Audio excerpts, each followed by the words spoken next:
कि आप ग्लोब में तो देखते हैं तो गोल दिखाई देता है, और यहाँ पर तो पूरा फैला हुआ दिखाई दे रहा है। ऐसे गोल आकार में ऐसे खोल करके दिखाया गया है। और समझ में आ रही है? ऐसे गोलाकार आकार, जो ऐसे गोलाकार ग्लोब होता है उसको ऐसे दो आधार में ऐसे खोल करके दिखाया गया है। और समझ में आ रही है? तो इसका आधा की सतह से यहाँ पर आप देखेंगे ना, यहाँ पर 0 अंश की देशांतर रेखा है, ऐसे कर दीजिए।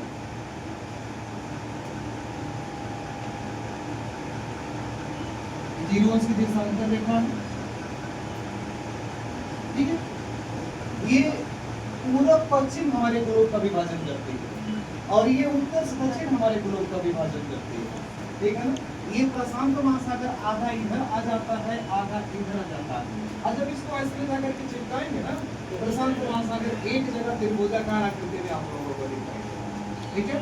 और जब आधा आधा कट जाता है तो आधा प्रशांत महासागर इधर हो जाता है और आधा प्रशांत महासागर इधर हो जाता है, ठीक है। और ग्लोब को कभी आप देखिएगा ना तो आपको दिखाई देगा कि प्रशांत महासागर का क्षेत्र बहुत बड़ा ग्लोब में दिखाएगा, ऐसी स्थिति। तो हमको समझना है कि जैव विविधता, जो जैव विविधता की परिभाषा हम देखे हैं कि जीव और उनके विभिन्न प्रकार की प्रजातियों को ही जैव विविधता कहा जाता है। तो सवाल ये है कि आखिर इस संपूर्ण पृथ्वी पर जैव विविधता पाई कहाँ जाती है, और अगर जहाँ पाई जाती है तो पाए जाने का कारण क्या है कि नहीं। तो आप देखिए, ये जो विषुवत रेखा आप लोगों को बताया, विषुवत रेखा, भूमध्य रेखा या भूमध्य, यानी यही है वो रेखा। इसी रेखा के 10 अंश इधर, इसी रेखा के 10 अंश इधर, इन सारे क्षेत्रों में सर्वाधिक जैव विविधता मिलेगी, ठीक है। अब ये नाप जो करके नहीं बना है कहीं चौड़ा हो जाएगा, तो आप समझेंगे इसी के 10 अंश इधर 10 अंश इधर, ठीक है ना। जो जैव विविधता होती है सर्वाधिक पाई जाती है। अब आपसे पूछेगा कि जैव विविधता सबसे अधिक पृथ्वी पर कहाँ पाई जाती है, आप कहिएगा कि विषुवत रेखीय। दूसरी बात, आप ये नहीं ऑप्शन किया होगा तो भूमध्य रेखीय क्षेत्रों में, है कि नहीं। अच्छा, क्या कारण है कि विषुवत रेखीय क्षेत्रों में ही जैव विविधता सर्वाधिक पाई जाती है? क्योंकि यहाँ पर जीवों के यहाँ पर जीवों के विकसित होने के लिए अनुकूल वातावरण पाया जाता है। अनुकूल वातावरण क्या होता है? उच्च तापमान और उच्च आर्द्रता, ठीक है ना। हाँ, जहाँ उच्च तापमान हो, उच्च आर्द्रता हो, वहाँ जैव विविधता की स्थिति सर्वाधिक होगी। क्यों? क्योंकि ज्यादा गर्मी पड़ेगी तो ज्यादा बारिश होगी, ठीक है ना। और आप यहाँ पर देख लीजिए, जब बारिश का महीना आता है ना, खूब चारों तरफ अनेक प्रकार के जीव जंतु, अनेक प्रकार के पेड़ पौधों की प्रजातियां, पानी में रहने वाले जीव जंतु, उड़ने वाले जीव जंतु, रेंगने वाले जीव जंतु, सांप, दुनिया भर की स्थितियां बारिश के दिनों में आ जाती हैं।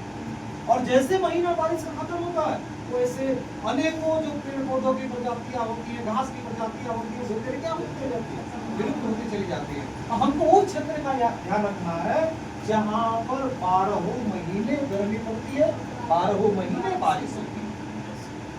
अब सोचिए कि जहाँ पर 12 महीने गर्मी पड़ेगी, 12 महीने बारिश पड़ेगी, तो बताइए वहां पर पेड़ पौधे, अन्य जीव जंतु, उनको विकसित होने के लिए अनुकूल वातावरण मिलेगा कि नहीं मिलेगा। जब अनुकूल वातावरण मिलेगा तो वहां पर ढेर सारे जैव विविधताएं मिलेंगी, वहां पर ढेर सारे जीव जंतु अपना जीवन जीना चालू करेंगे। अच्छा, जब ढेर सारे जीव जंतु जीवन जीना चालू करेंगे तो उनको खाने पीने के लिए अन्य जीव जंतु भी उधर जाकर के अपना रहना चालू करेंगे, ठीक है ना। अब रहना चालू करेंगे तो वहाँ एक क्षेत्र बन जाएगा, ठीक है ना, जहाँ पर मान लीजिए मनुष्य भी इन क्षेत्रों में जाकर के रहना चालू करेगा। क्यों? क्योंकि बहुत सारी वनस्पतियां मिल जाएंगी खाने पीने के लिए, है कि नहीं। बहुत सारे पेड़ पौधे मिल जाएंगे जिनसे वो लाभ ले सकता, ऐसी स्थिति। तो मनुष्य भी अगर इधर के क्षेत्र में रहने के लिए देखा जाए, इधर के क्षेत्र में रहने के लिए देखा जाए, इधर थोड़ी मनुष्य रहेगा। जहाँ पर संसाधन उसे देखा है वहीं पर रहेगा, और जहाँ पर उत्पादन ज्यादा होगा वहीं पर संसाधन ज्यादा मिलेगा। इसलिए ऐसी मान लीजिए इधर के क्षेत्र में बारिश हो जाती है, भूमि में नमी है। जब भूमि में नमी है तो बताइए यहाँ पर जो व्यक्ति जाकर के बसना चालू करेगा, यहाँ पर खेती बाड़ी कर सकता है कि नहीं, खेती बाड़ी कर सकता है, पशुओं को पाल सकता है, अपनी अन्य जरूरी चीजों को क्या कर सकता है, पूरा कर सकता है। तो मनुष्य भी यहाँ पर आकर के रहने लगा, अन्य जीव जंतु भी यहाँ पर आकर के रहने लगे। जो पेड़ पौधे थे यहाँ पर पानी के कारण खूब विकसित हो रहे हैं, जैव विविधता सर्वाधिक यही तो मिलेगी ना। बात समझ में नहीं? अच्छा, जब जैव विविधता सर्वाधिक यहाँ पर मिलेगी यहाँ पर जनसंख्या सघन पाई जाएगी। बात को समझिएगा, यानी सबसे सघन जनसंख्या कहाँ पर मिलती है? ठीक है। अगली बात, जब जैव विविधता सर्वाधिक यहाँ पर मिलेगी, आपको बता दें पारिस्थितिकी तंत्र भी यहीं पर सबसे मजबूत मिलेगा।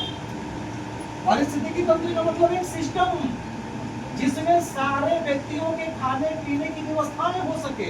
पारिस्थितिकी तंत्र पढ़ाते वक्त आप लोगों को बताए थे कि एक उत्पादक होता है, एक प्रथम उपभोक्ता होता है, द्वितीय उपभोक्ता होता है, तृतीय उपभोक्ता।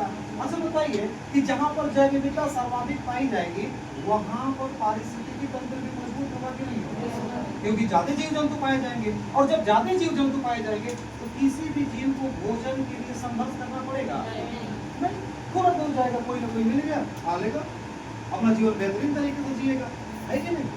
अब देखेंगे इस सावन भादो का जब महीना आता है ना, जब धान की फसल लहराती है, चारों तरफ हरियाली मिलती है, शाम बहुत मस्त महीना होता है, ठीक है?